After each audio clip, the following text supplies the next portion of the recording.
On today's show, it's part 2 of Who Says No. I've got Bleacher Report's Greg Swartz with me. We're going to talk about whether or not the Cavs could trade for Karl-Anthony Towns, Brandon Ingram, or maybe even Jerami Grant on today's edition of Locked On Cavs.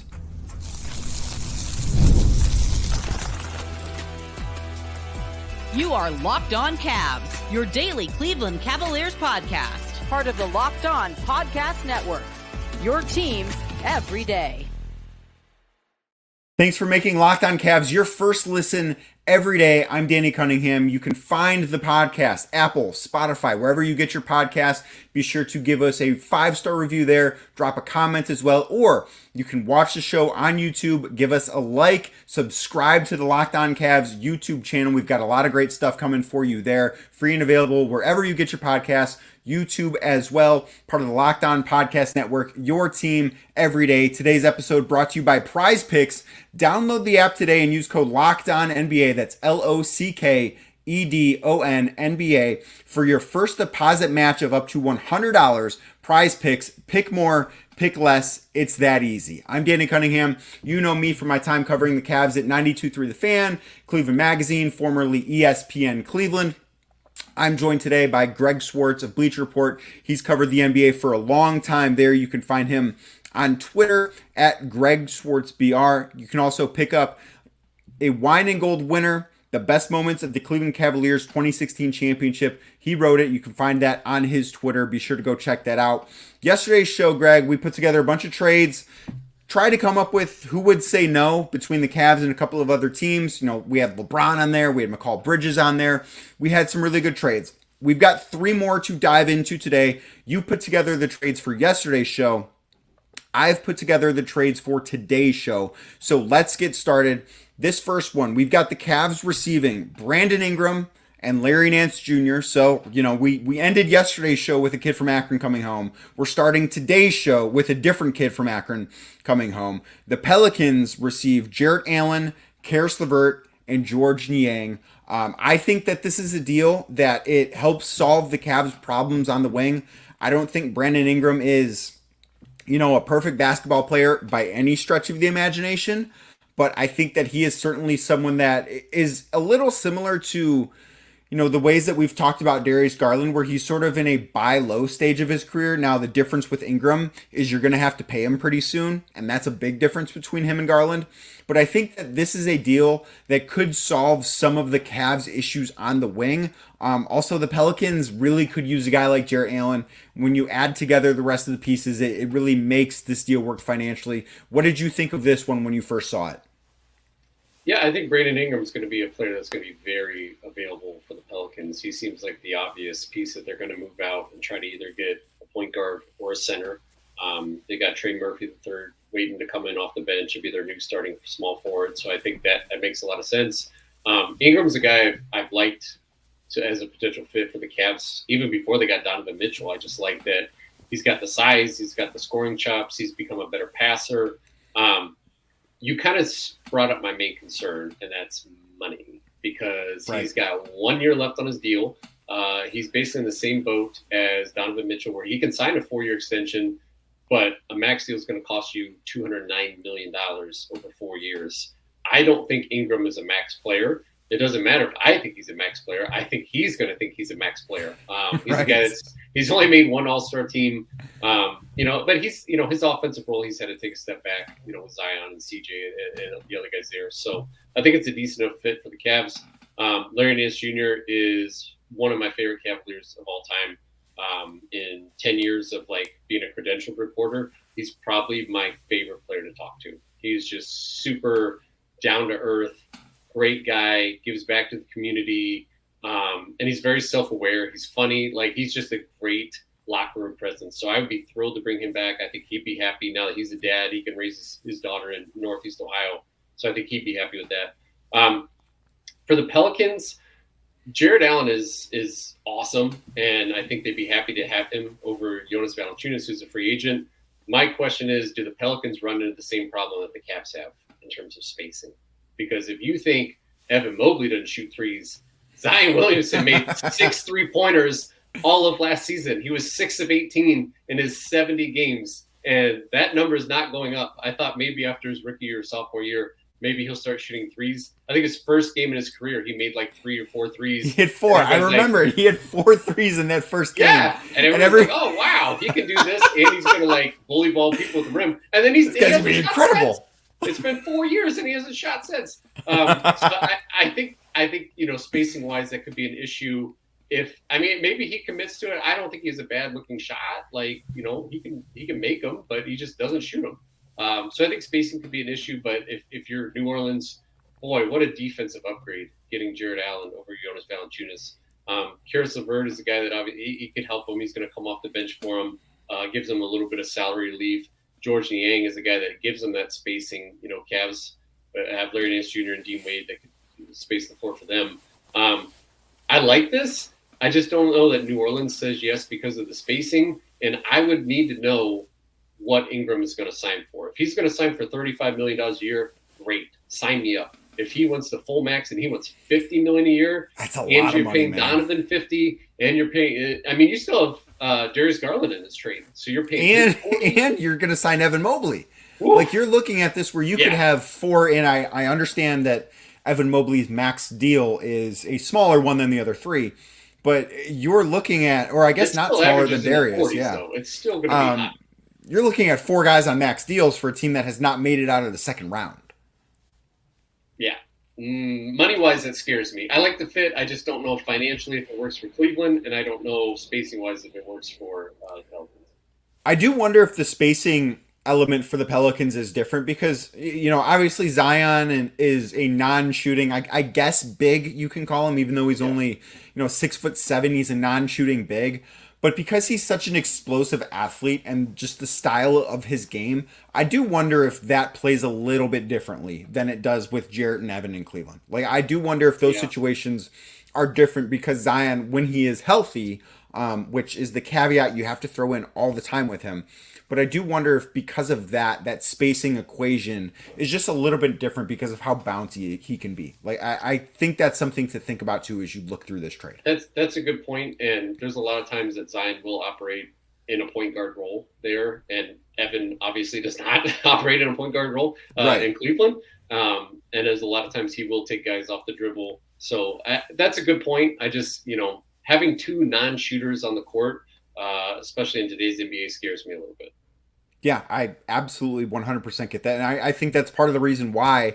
And, to preface this discussion, we should mention that there have been reports recently that the Cavs aren't as open for business in terms of trading their core 4 as some people thought they might be. Certainly myself included. That is something that when they begin the season in mid-October, if the core 4 are all in the starting lineup, that's when I'll believe it. But I still think that, there's plenty of time and not going to judge this team's offseason before it begins. I think that is something that we do have to mention. I should have mentioned earlier in the show, but that's something that's worth thinking about as you talk about these deals that, hey, they've talked about, at least privately, wanting to keep that group together. I just don't know how realistic it actually is. And it's kind of I'll believe it when I'll see it type of thing, Greg. Mm-hmm. Today's show brought to you by Prize Picks, where you could turn $10 into $1,000 in just a single game watching your favorite sports this summer. So the way Prize Picks works is you can make a lineup in as little as 60 seconds. You're going to pick between 2 and 6 stat projections of players to go either over or under. Sounds simple. It is simple. If you're looking for promotions to Prize Picks, they've got you covered. They lower select players' odds on Tuesday. It's going to make it a lot easier for you to pick over and be correct, which is, hey, that's what we're going for here. Also on Friday, if unfortunately you put together a losing lineup, it happens from time to time. I don't want you to put together losing lineups. I want you to put together winning lineups. But if you put together a losing lineup on a Friday, you can get your entry fees back. That's one of the good things that Prize Picks does. They are America's #1 fantasy sports app, over 5 million active users. When the finals are over, the hoop action doesn't stop there either at Prize Picks. Women's basketball just getting started. They've got young stars, obviously Caitlin Clark, Angel Reese playing right now this summer. You can make some cash on their projections. Prize Picks is the place to go. Download the app today. Use code LOCKEDONNBA. That's LOCKEDON NBA for a first deposit match up to $100. Prize Picks. Pick more, pick less. It's that easy. So the next deal that I've got here is the Cavs. It's sort of an expansion off of the deal that we just saw, but it's getting a third team involved, where the Cavs, instead of receiving Brandon Ingram, he's still in this deal, but Brandon Ingram and George Niang are going to go to Portland. Jarrett Allen and Karis LeVert are going to go to the Pelicans, and then the Cavs get back Malcolm Brogdon and Jerami Grant. I think this is something that and I do think for this deal to make sense, it has to be one where Darius Garland's getting sent elsewhere in a different deal. Like maybe this is, we talked on yesterday's show about a McCall Bridges trade for Darius Garland. Maybe that happens and you've got a starting five. Then if both of these trades happen, you can have Malcolm Brogdon start or maybe bring him off the bench, but Donovan Mitchell, Max Strus, Bridges, Jerami Grant, and Evan Mobley, like that could be your starting five there, and then bringing Malcolm Brogdon off the bench to be that sixth man to alleviate Donovan Mitchell, because I think that while he can be really great as a point guard, I don't think he could play all of his minutes at point guard. Like if he's playing 65 or 70% of his minutes at point guard and the other minutes at the two, I think that's probably the sweet spot for him. And I think that this deal sets up for that. I do wonder how how Portland specifically would feel about this. Yeah, this is the one you sent it to me, and I had to look over it about 5 different times because I was like, I think there's something here. So for Portland, I don't know why, but I want to start with them. Brandon Ingram, I think, is like exactly what they need because they have these young guards. They have Scoot Henderson. They have Shaedon Sharpe. They have Anthony Simons. And then they have, DeAndre Ayton at center. I think that makes a lot of sense. Now you've got a wing that can score. You don't have to ask Scoot Henderson to come in and score, 20 points per game next year. I think that makes a lot of sense for them. Again, money matters. Is, Ingram going to resign there? But if you're getting off Jerami Grant's deal, that kind of opens up a lot of future money to re-sign Brandon Ingram. So I think that makes sense for Portland. Cleveland, I really like those two players coming in for Cleveland. Malcolm Brogdon, whether he's a starter, like you said, if you move Darius Garland, or if he's your sixth man. He's sixth man of the year 2 years ago in Boston. He was really good in both roles for Portland. I can't believe Portland kept him all year. I felt so bad for him. I thought he was going to be traded at the deadline was stunned, for sure. I was stunned he finished the year with the Blazers. Oh, jeez. And he never said a word, so good for him. He's a good guy, a good teammate. He never complained. But he's entering the final year of his contract, making about $22 million. So I think he's definitely a guy that's going to be on the trade market this offseason. They've got to trade him while they can get something for him. In this trade, you're moving Evan Mobley to center full-time.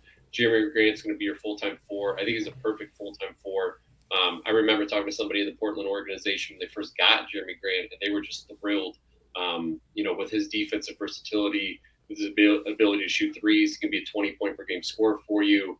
And he's not a guy that dominates the ball either. He can kind of play within a system. We saw him do that in Oklahoma City. We saw him do that in Denver.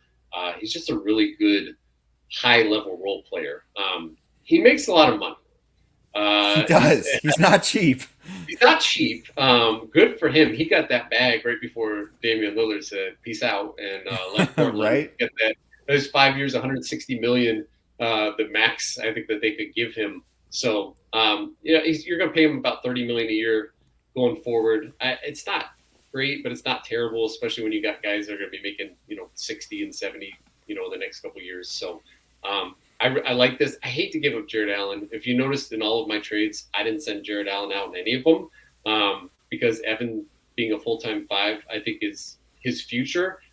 But his present at that position still scares me. But I think overall Cleveland is a better team. You have better spacing. You have better shooting. You have better passing, better probably defensive versatility. Just because you've got Grant and Mobley as your starting front court, you miss a little bit of rim protection there. But if I'm the Cavs, I definitely think about this. I maybe ask for a draft pick coming from somewhere, maybe New Orleans.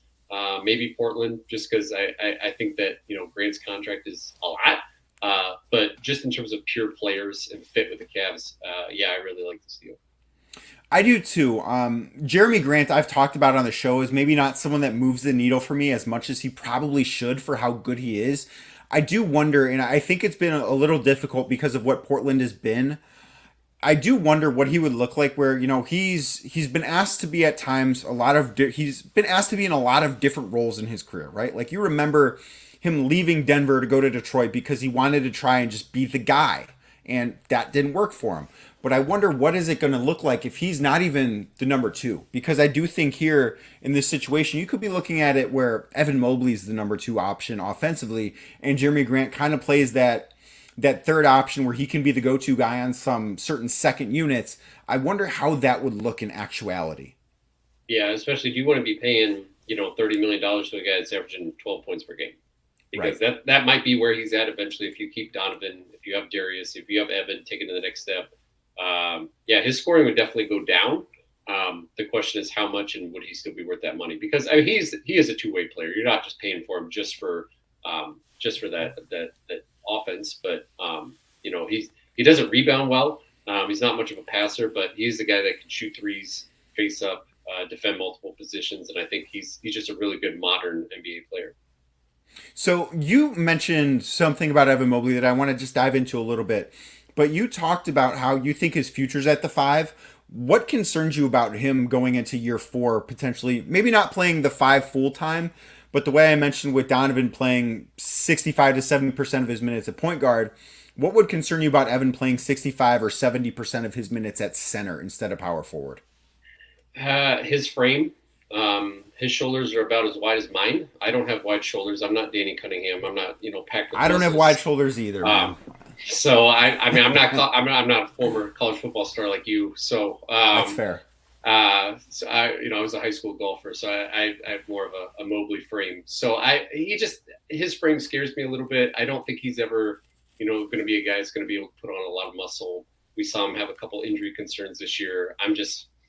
He scares me a little bit just because he is still pretty young. He is still pretty skinny. And there's a lot of, as much as the NBA has moved to smaller, faster, look at Wemby. I just think that, there's still the Embiids, the Jokic's, the Karl-Anthony Towns, the Rudy Gobert's that, boy, they're going to be beating up on him every night. And I think offensively, great, no problems. Defensively, I think his primary strength is just defending on the perimeter, his versatility. I don't think it's just straight as a rim protector, guarding guys one-on-one in the paint. So I think that's his future. I'd be hesitant to throw him into the fire as a full-time 5 next year. Well, I've got one more deal. He wouldn't have to play the full-time 5 in this one. He could have, I think, a very interesting role. Because the Cavs trade for Karl-Anthony Towns, we discuss that next right here on Locked On Cavs.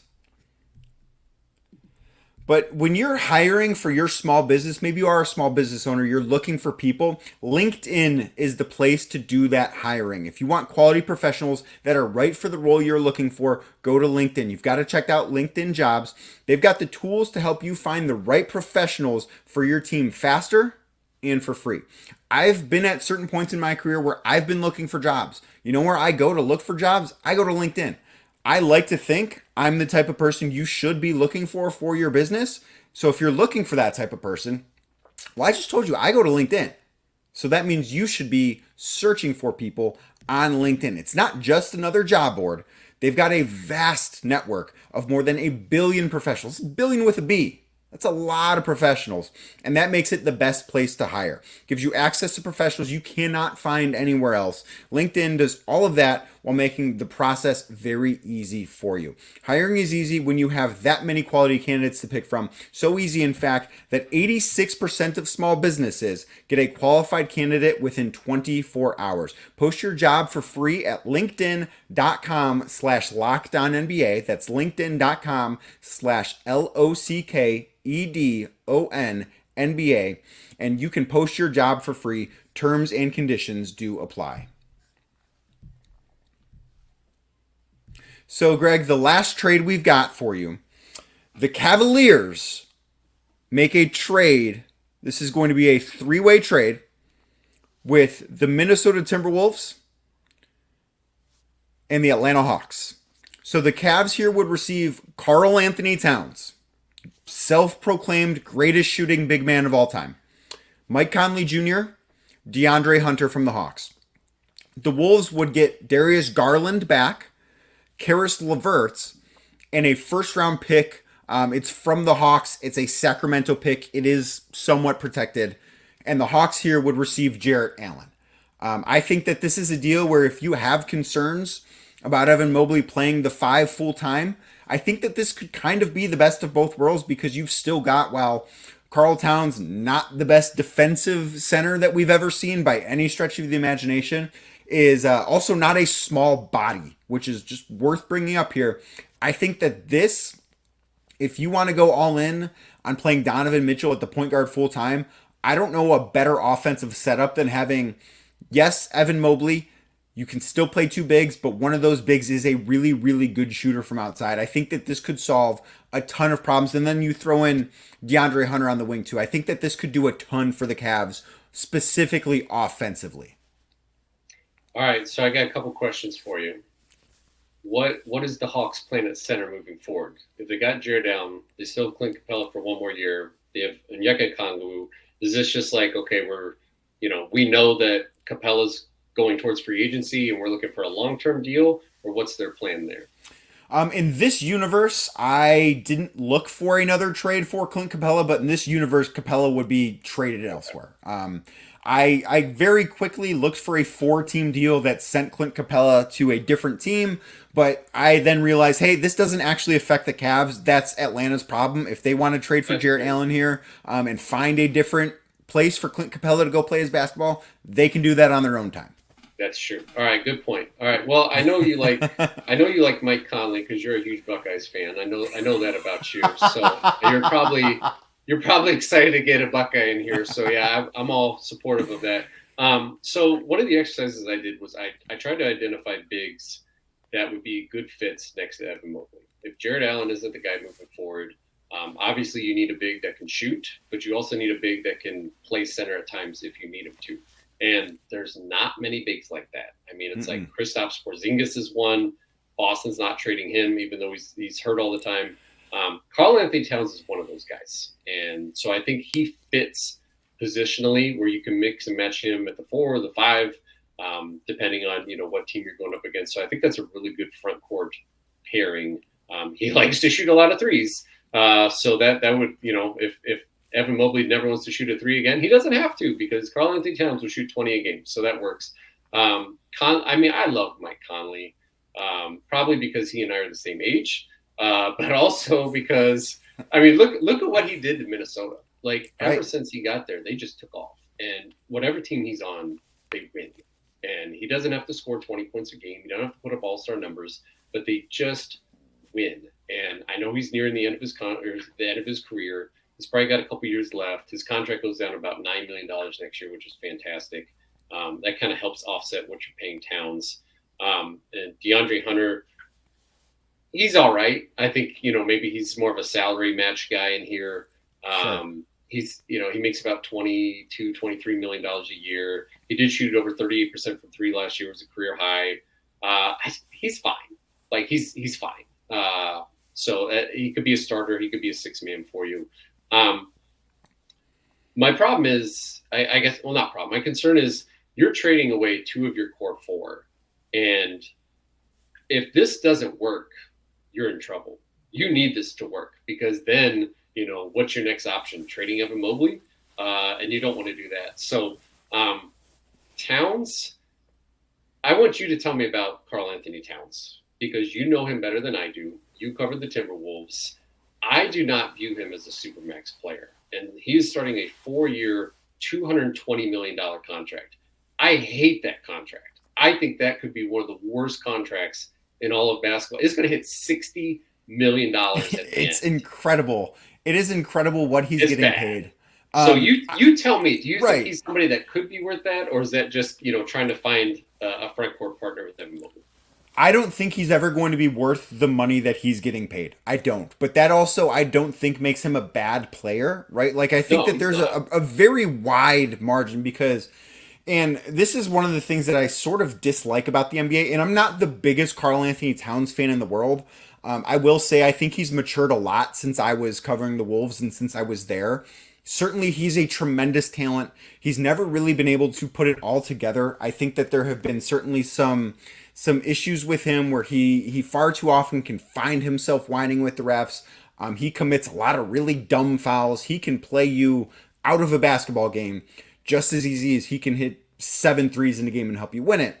He's never going to be worth that money, but that doesn't mean he's not a perennial all-star caliber player. He's not a franchise number one, but you're not asking him to be. You're asking him to be, and to be fair, Minnesota's no longer asking him to do that either. You're asking him to be a sidekick that can hit a lot of threes, that can space the floor, that can be an offensive talent. Maybe that means, Evan Mobley doesn't ever develop into the offensive talent that we think he can be. But I think if you want to play two bigs and have Evan develop offensively, this is the avenue to do it. Just because I think that shooting next to him is so valuable, and you don't have to play him at center all of the time because Karl is very capable at playing that position. Even if I think he's more of a 4 and a 5's body, he's still capable of being a center. And then the rest of this deal, I think Mike Conley Jr. just helps winning wherever he goes. The fact that he played with Donovan Mitchell in Utah is a boost to it too. And then from the Minnesota angle to this, that ownership situation is very tricky. And this deal sneakily shaves like $8 million off of what they would be just like their cap figure. And then how much does that shave off of potential luxury tax numbers too? Like that is part of the thinking here is, yeah, maybe they're not getting the best player back, but they're saving so much money by doing this. This is an A+ for Minnesota. I love this trade for Minnesota. Yeah, like you got Karis LeVert's expiring contract. You're getting off $220 million for Towns. If they do nothing, they're going to be a second apron team this year. Yeah. And maybe they win a championship. They came close this year, but I just think that's a great trade for Minnesota. I would love that if I was the Wolves. The Hawks, obviously, if they get Jared Allen and all it costs them is DeAndre Hunter and a pick, that's a great trade for Atlanta too. If I'm Cleveland, is paying $150 million a year, $150, Karl-Anthony Towns, Donovan Mitchell, and Evan Mobley. Well, let's just do $175 and add in DeAndre Hunter. So much money. It's what $175 million for that core four. I mean, $200 with Max Strus. So is that get you a championship? I think you might be a better team tomorrow than you were today, but that's so much money tied up for so long in a core that is still a little big heavy, a little short on wings, and Conley's, maybe plays 1 or 2 more years. I probably ultimately say no to that deal, but I'm intrigued by it, but just financial, I don't think I could do that one. Hey, as long as I was able to get you to say you were intrigued by it and you had to think about it, that was the goal of this exercise, I did. Right? Like that's all I was going for. I don't know that I would say yes to it either, truthfully. Like when I was putting it together, it's a lot of money for Karl-Anthony Towns, man. It is. Like that is not one of the better contracts in basketball. It's just not. No. And especially if you're paying another guy in the front court $40+ million, $100 million. I mean, that's what the Timberwolves are doing right now. And, they're good, but I don't know. That's a lot of money. Yeah, it's a ton of money. Greg, thank you so much for hopping on the last 2 days here in Locked On Cavs. Loved getting to go through this exercise. Loved your expertise. Again, you can find Greg on Twitter at Greg Swartz BR. You can find everything he writes at Bleacher Report. He has covered the NBA for a long time there. Also, be sure to pick up a Wine and Gold winner, the best moments of the Cleveland Cavaliers 2016 championship. The link for that will be in this episode description. It's also in Greg's Twitter bio, so go check that out. Again, I'm Danny Cunningham. Thank you for making Locked On Cavs your first listen every day. We'll be back next week diving into some NBA draft stuff. More updates on the coaching search. We've got so much to get to. Keep it right here with your first listen every day as Locked On Cavs.